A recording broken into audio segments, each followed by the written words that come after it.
بسم الله الرحمن الرحيم. كتاب أنزلناه إليك مبارك ليدبروا آياته وليتذكر أولو الألباب. صدق الله العظيم.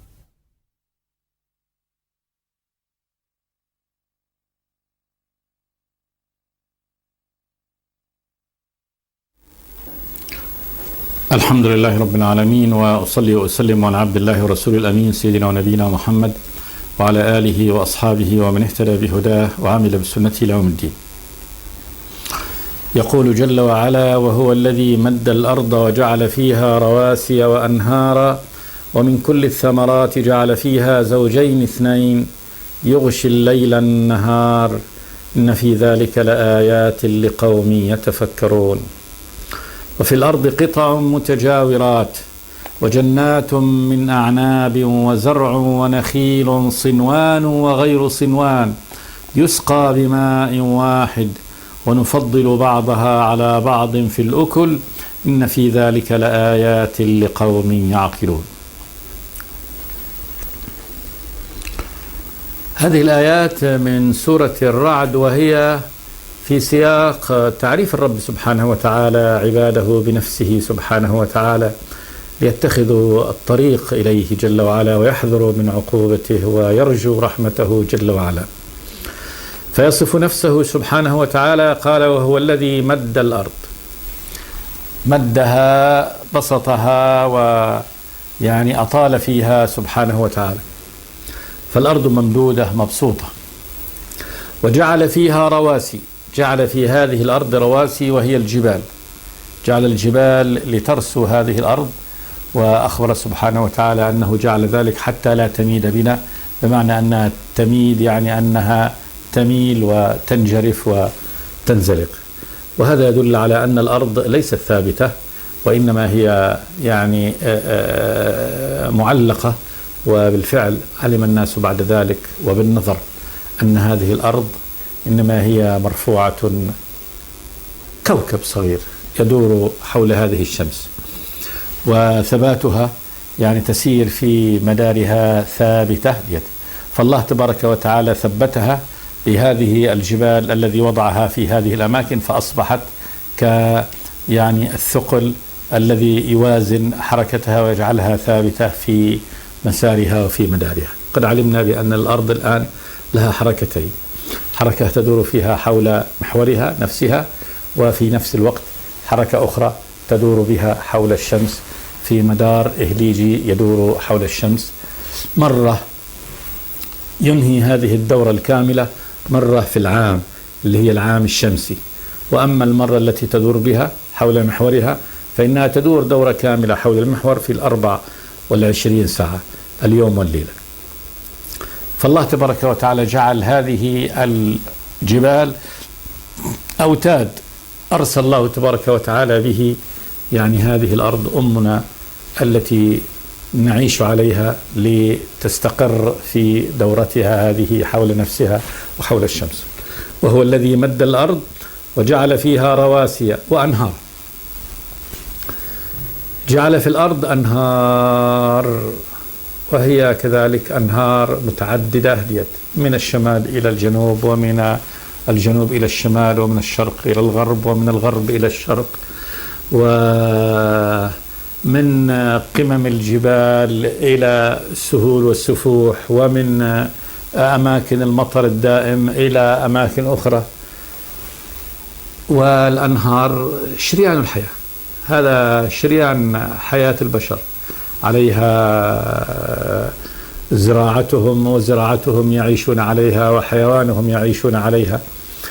والله تبارك وتعالى يسوق هذه الأنهار، يسوقها من أماكن المطر يهبط فيها طيلة العام إلى أماكن جرز أرض جافة قليلة الأمطار، كما قال تبارك وتعالى: أولم يروا أننا نسوق الماء الأرض الجرز فنخرج به زرعا تأكل منه أنعامهم وأنفسهم أفلا يبصرون. ومن أظهر يعني ما ينطبق عليه هذه الآية: أولم يروا أننا نسوق الماء إلى الأرض الجرز، نهر النيل. فإن نهر النيل يساق الماء فيه من جبال الحبشة ومن أواسط أفريقيا خط الاستواء، ثم يساق في وسط أرض جرز، صحراء قاحلة في أرض مصر، فإن أرض مصر قليلة الأمطار ولا ينبت فيها نبات عشب في صحرائها، ثم يشق هذه النيل هذا الصحراء فيقيم الجنان الخضراء، جنة من جنان الله تبارك وتعالى في أرضه. الله تبارك وتعالى يسوق الماء أكثر من آلاف الكيلومترات يمشي حتى يحيي الله تبارك وتعالى به هذه الأرض الجرز. أولم يروا أننا نسوق الماء إلى الأرض الجرز فنخرج به زرعا تأكل منه أنعامه وأنفسهم أفلا يبصرون.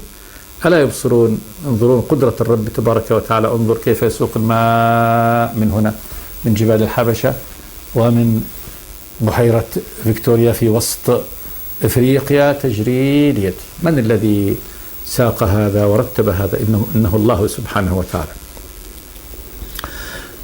وجعل فيها رواسي وأنهارا ومن كل الثمرات. جعل فيها زوجين اثنين من كل الثمرات. لو جاء المعدد ليعدد ما جعل الله تبارك وتعالى من الثمار لأهل الأرض لا احتاج هذا كتاب كامل. فالأعناب والتين والرمان والتفاح وصنوف الفواكه، الثمار المتعددة، وكذلك متغيرة الأشكال والألوان والطعوم والخصائص، من كل الثمرات على اختلافها.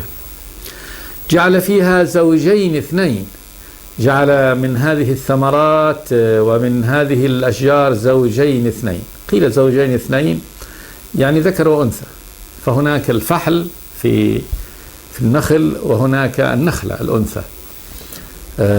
إما يكون شجرة على هذا النحو شجرة مذكر شجرة مؤنث، وإما يعني تكون الزهرة نفسها يعني مذكرة المؤنثة.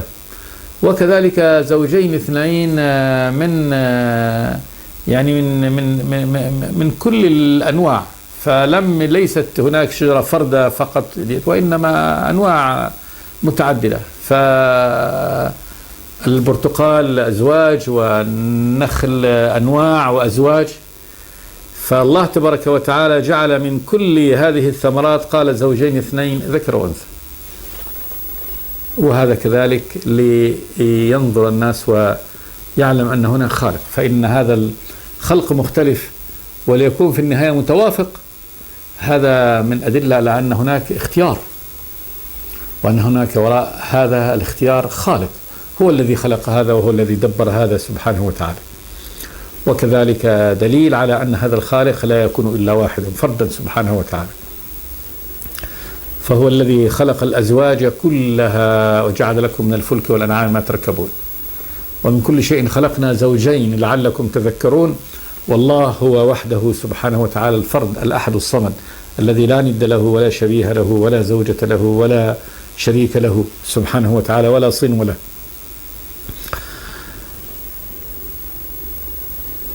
ومن كل الثمرات جعل فيها زوجين اثنين، ثم قال جل وعلا يغشي الليل النهار. إن هذا من فعله كذلك سبحانه وتعالى، إن هذا من فعله وخلقه. يغشي يغطي، يجعل الليل يغطي النهار، يغطي النهار يغطي مكانه. فإن هذا الأرض تكون هذا المكان فيه نهار الشمس مشرقة فيه، ثم يأتي الليل خلف النهار، تغرب الشمس ويأتي النهار فيغطي مكانها، وهكذا. وهذا عمل مستمر، يغشي الليل النهار يطلبه حثيثا. فالليل راكض في إثر النهار كأنه جيوش الظلام يعني تتبع يعني فلول الضوء الهاربة، والليل يتبعها. وهذه الحركة المستمرة يعني الدائبة على سطح الأرض. يغشي الليل النهار، فالذي جعل الليل يغطي المكان الذي فيه النهار هو الرب الإله الخالق سبحانه وتعالى الذي لا إله إلا هو. قال جل وعلا: إن في ذلك لآيات لقوم يتفكرون. آيات عظيمة كبيرة كثيرة. الآيات جمع آية، والآية هي الدلالة الواضحة البينة. يعني إن في ذلك لآيات، في هذا الخلق كله آيات على قدرة الخالق، على عظمته، على رحمته. فإنه رحمة بعباده. الليل يجي مع النهار، النهار رحمة والليل رحمة، وكلاهما لا بد لنا منه. ولو أن ليلا وحده انتهينا، ولو نهارا وحده انتهينا. فمن رحمته سبحانه كما قال جل وعلا: ومن رحمته جعل لكم الليل والنهار لتسكنوا فيه ولتبتغوا من فضله. ليل ترتاح فيه، والنهار لتشتغل فيه بعملك فهذا من تمام ومن كمال رحمته بعباده سبحانه وتعالى. إن في ذلك لآيات لقدرته، عظمته، علمه، إحسانه سبحانه وتعالى بخلقه، رحمته بهم، قوم يتفكرون. لكن لمن عندهم فكر يعملون عقولهم ويفكرون بها في هذه الآيات التي خلقها الله تبارك وتعالى. مفهوم هذا ألا من لا فكر له ولا عقل له لا يستخدم هذا، بل قد يرى هذه الآيات ويمر عليها وهو ولا يأبه له. كم من آيات في السماوات والأرض يمرون عليها وهم عنها معرضون. لا يفكر إن ليش هذا مخلوق، لماذا خلقه، من الذي خلقه، ما مصير ذلك، هل يمكن أن يكون هذا الخلق عبث وسدى. لا ينظر في هذا ولا يفكر فيه ولا يتكلم فيه. إن في ذلك لآيات لقوم يتفكرون.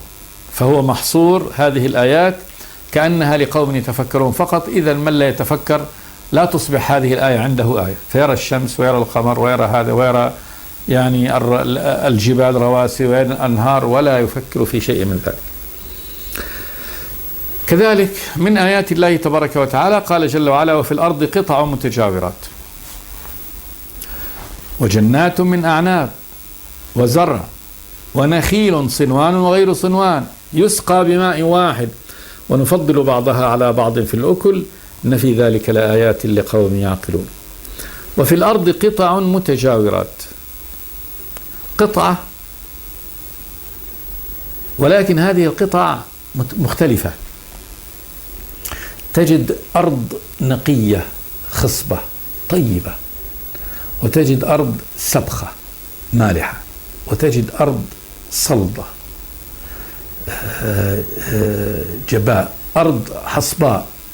فهي قطع متجاورة ولكن مختلفة. وهذا الاختلاف والتنوع دليل على الاختيار، دليل على أن الرب سبحانه وتعالى مختار. ثم فيها أدلة على الحكمة العظيمة وعلى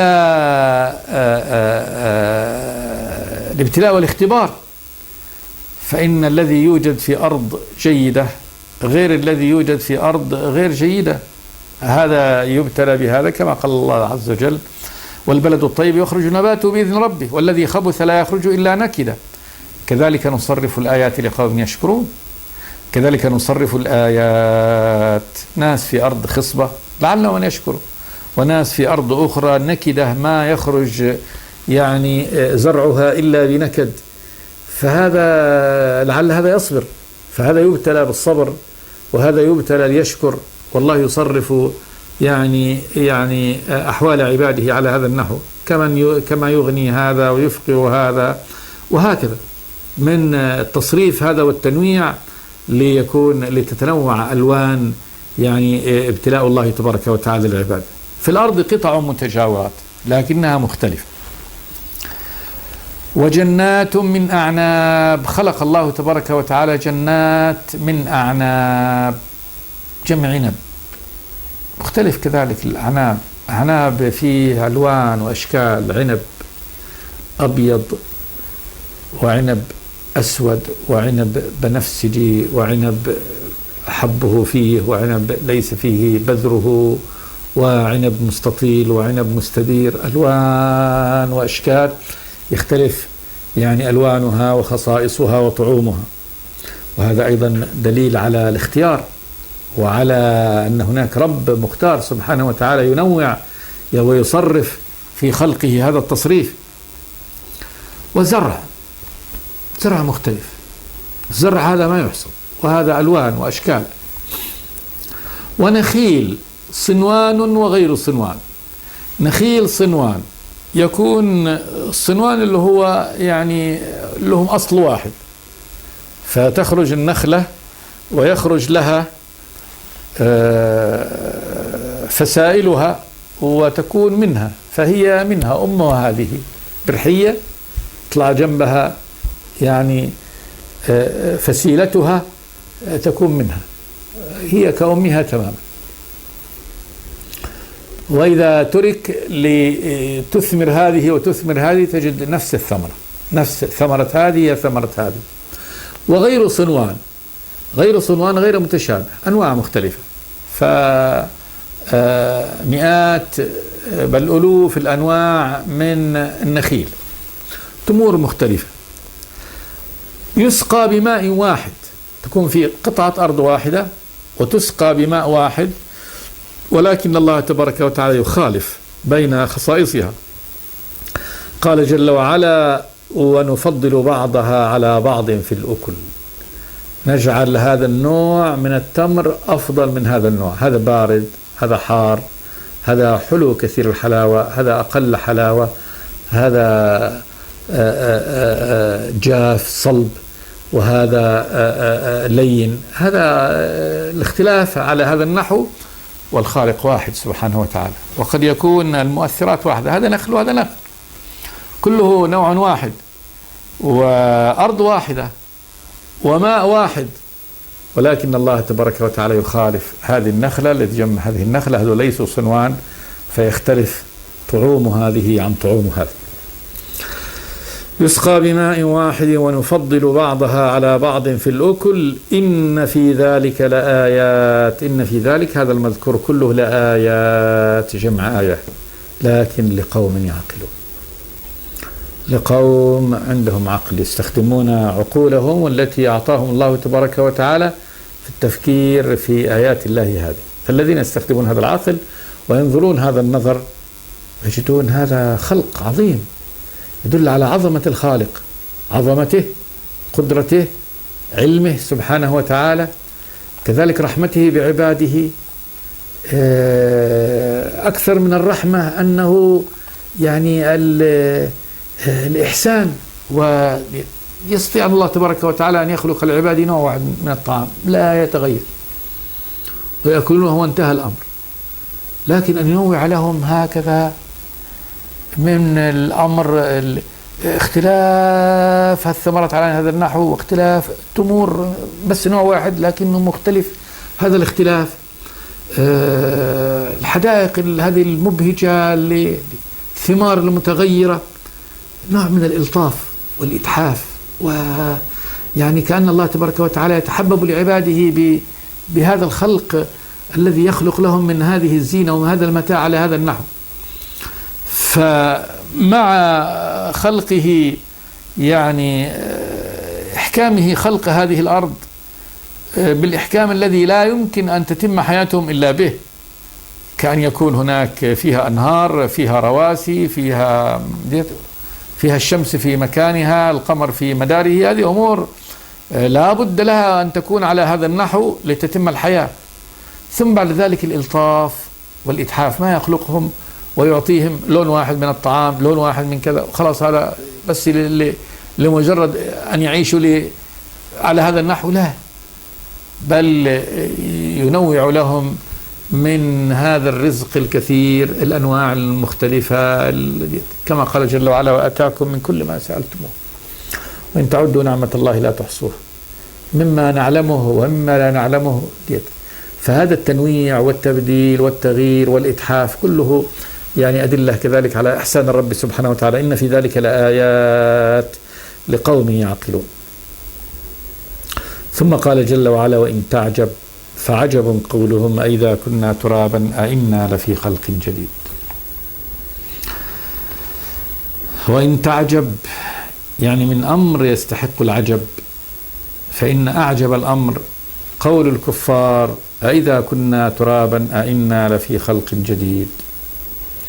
يعني هذا الإنسان الذي خلق هذا الخلق ووجد في هذه الأرض وهو يرى ما فيها من قدرة الرب سبحانه وتعالى، أولا على خلقه هو، وكيف إنه مخلوق من هذه النطفة وتدرج في الخلق على هذا النحو حتى أصبح رجل على هذا النحو، ومن هذه الشمس التي فوقه، ومن هذا القمر الذي يراه، ومن هذه الأرض التي هو عليها بجبالها ومحيطاتها وأنهارها وهذه الآيات المذكورة، وهذا الزرع المختلف المتنوع على هذا النحو الذي يدل على خالق عظيم لطيف بعباده، هو رازقهم، هو مطعمهم سبحانه وتعالى.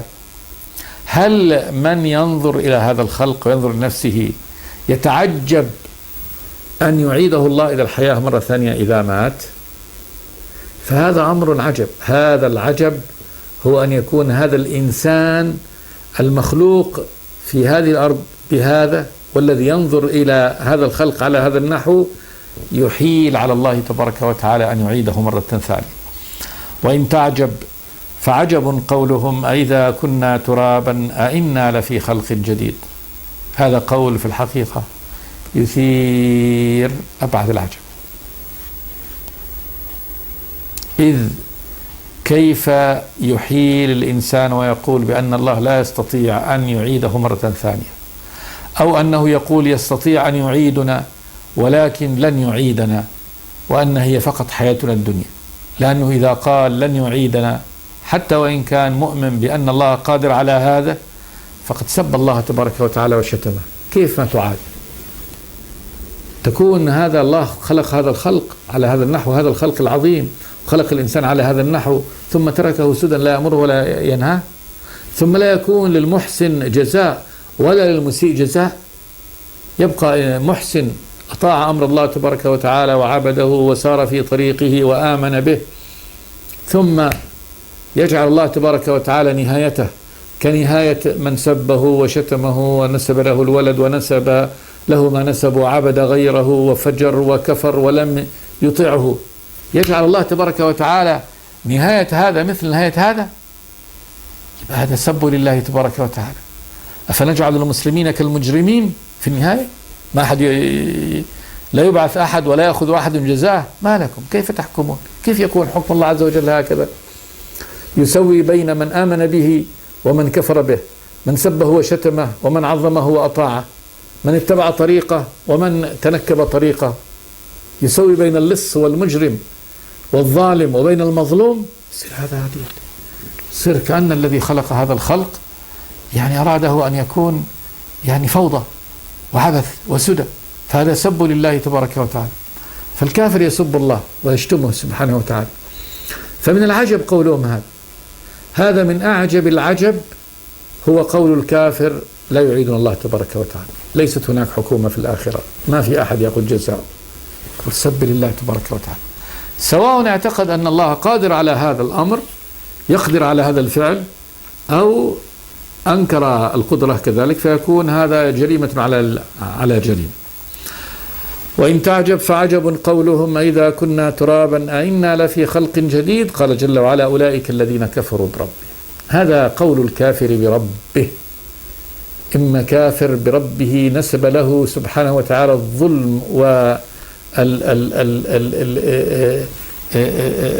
أن يصنع لا لغاية ولا لهدف، خلق خلقه سدى وعبثا فكفر بالله تبارك وتعالى، وإما أنه أحال على الله تبارك وتعالى أن يعيد الأجسام مرة ثانية لأن الله يعتقد أن الله عاجز على ذلك، فكافر بالله تبارك وتعالى كافر بقدرته. أولئك الذين كفروا بربهم. ثم قال جل وعلا وأولئك الأغلال في أعناقهم.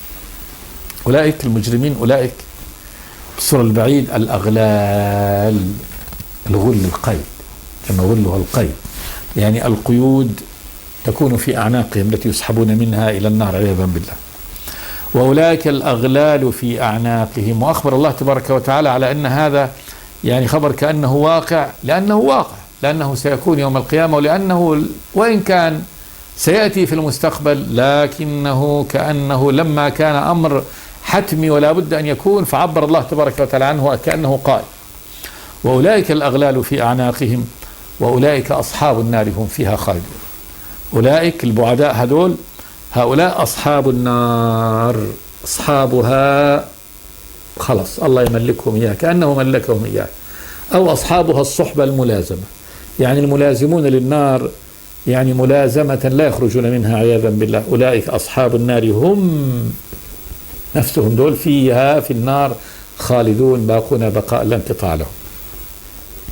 قال بعض أهل العلم التفسير وأولئك الأغلال في أعناقهم على القول الثاني يعني أغلال الضلال، كما شبه الله تبارك وتعالى ضلالهم بهذا، فقال إنا جعلنا في أعناقهم أغلالا فهي إلى الأذقان فهم مقمحون وجعلنا من بين أيديهم سدا ومن خلفهم سدا فأغشيناهم فهم لا يبصرون وسواء عليهم أنذرتهم أم لم تنذرهم لا يؤمنون. فكأن الله تبارك وتعالى قال وأولئك الأغلال في أعناقهم، يعني كأنهم مسحوبون إلى الطريق الذي هم فيه من الضلال سحب من فيه غل وقيد في عنقه وهو يسير في طريق الضلال على هذا النحو، كما قال كما يقول الشيطان لئن أخرتني إلى يوم القيامة لأحتنكن ذريته إلا قليلا أسوقهم خلفي يعني إلى النار أو أقودهم خلفي إلى النار. وأولئك الأغلال في أعناقهم، أو الأغلال التي تكون وهي يعني قيودهم التي يقيدون بها عياذا بالله يعني في نار جهنم. إنا أعتدنا للكافرين سلاسل وأغلالا وسعيرا، سلاسل يسلسلون بها وأغلال تغل بها أعناقهم وتغل بها كذلك يعني أيديهم وأرجلهم، وسعيرا نار عياذا بالله. فهؤلاء الذين كفروا بالله تبارك وتعالى وقالوا لا بعث ولا نشور ولا حكم يوم القيامة، أولئك الذين كفروا بربهم وأولئك الأغلال في أعناقهم وأولئك أصحاب النار هم فيها خالدون. ثم قال جل وعلا ويستعجلونك بالسيئة قبل الحسنة قد خلت من قبلهم المثلات وإن ربك لذو مغفرة للناس على ظلمهم وإن ربك لشديد العقاب.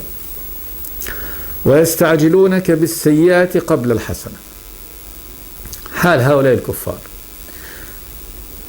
يستعجلونك، يقولون للنبي هات العذاب هذا الذي تعدنا به، قالوا ربنا عجل لنا قطنا قبل يوم القيامة، قالوا ويستعجلونك بالعذاب ولولا أجل مسمى لجاءهم العذاب، وقال ويستعجلونك بالعذاب وإن جهنم لمحيطة بالكافرين يوم يغشاهم العذاب ومن فوقهم ومن تحت أرجلهم ويقول ذوقوا ما كنتم تكسبون.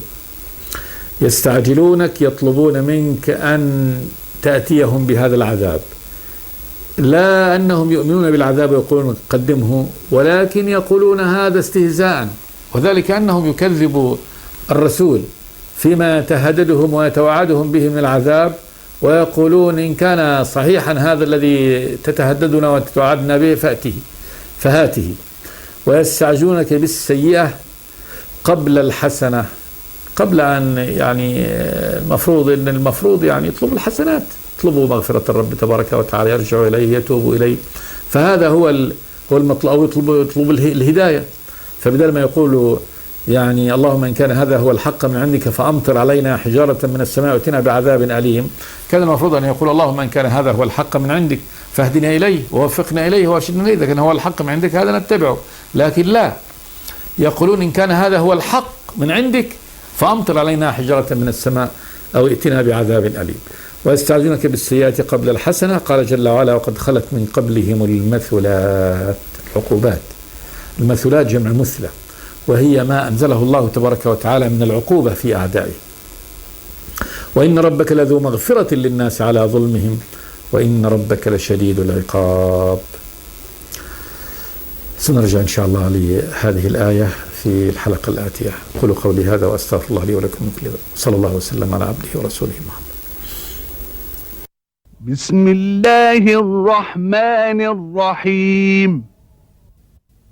كتاب أنزلناه إليك مبارك ليدبروا آياته وليتذكر أولو الألباب. صدق الله العظيم.